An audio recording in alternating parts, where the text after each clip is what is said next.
Alright, so let's take a look at the anterior part of the lower leg. The muscle that runs on your shin bone is known as the tibialis anterior. So when you bring the foot back, you'll see this muscle jump out. If you run a lot, cycle a lot, this muscle is going to be hyper developed. The reason why I want you to pay attention to it is this: when somebody says they have shin splints, a lot of times it's this tissue that's sticking to your tibia.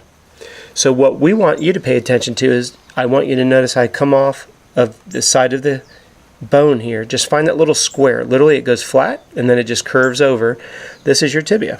And what I want you to pay attention to is just take your thumb and run it up and down this border of the tibia. 9 out of 10 people will have some kind of stickiness in there, and that's what we're going to break down for you. The other thing is, I want you to notice where my thumb is going. This is on the outside of the tibia. So you can see the bone here with both of my fingers. It's going to be your responsibility to address this tissue on the shins and address the tissue on the calves.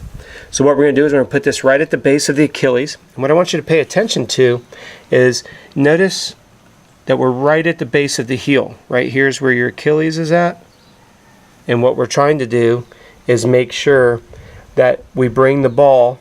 Now, when I talk about bringing the ball, let's talk about something really quick. All the tissue in the lower leg runs up and down. So when we say cross friction, what you're going to do is put it at the base and go left to right. That's what we mean by cross friction. I want you to be aware of where the tissue, which direction it runs, and to make sure that you're always constantly cross frictioning first and foremost.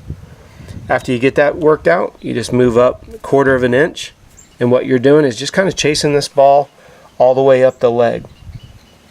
Now, if you remember what we said earlier, what we're trying to do is get up to where that flat muscle, the soleus muscle, intersects into the gastrocs, your calf muscles.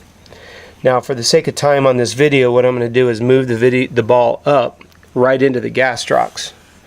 Now, what I want you to pay attention to is, you'll see the belly of the tissue really start to kind of squish out around. And when you do that, what you're doing is you're starting to get to where the soleus muscle comes up to the base of the gastrocs, your calf muscles, and you want to spend some time there. That's usually where we get a lot of adhesions. Now you'll notice Michaela just slid forward. That's a perfect way to start to split the heads of the gastroc.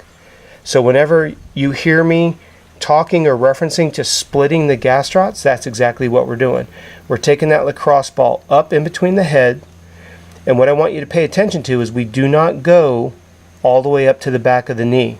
We try to stay about 1 inch or 2 below the knee. There's a tissue back there called the popliteal that we do not want to aggravate.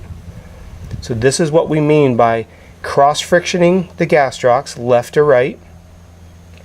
And then when we say split the gastrocs, it's going up and down and getting into the head of those gastrocs. So you can imagine if I had the camera on the bottom side of her leg, where the flat part of the lower leg comes up, meets the 2 heads of the calves, we want to get that right into there. Now, one thing I want you to pay attention to is, if we get a hot spot, what we're going to do is we'd have Michaela pull her toes back, and then she would push them back away from her. And what that does is that deepens where the ball goes inside that soft tissue. If that still continues to hurt, just hang out for a while. If the pain gets over an 8 out of a 10, stop movement, just hang out. Remember, you're in a pain spasm pain cycle that we want to interrupt with direct pressure.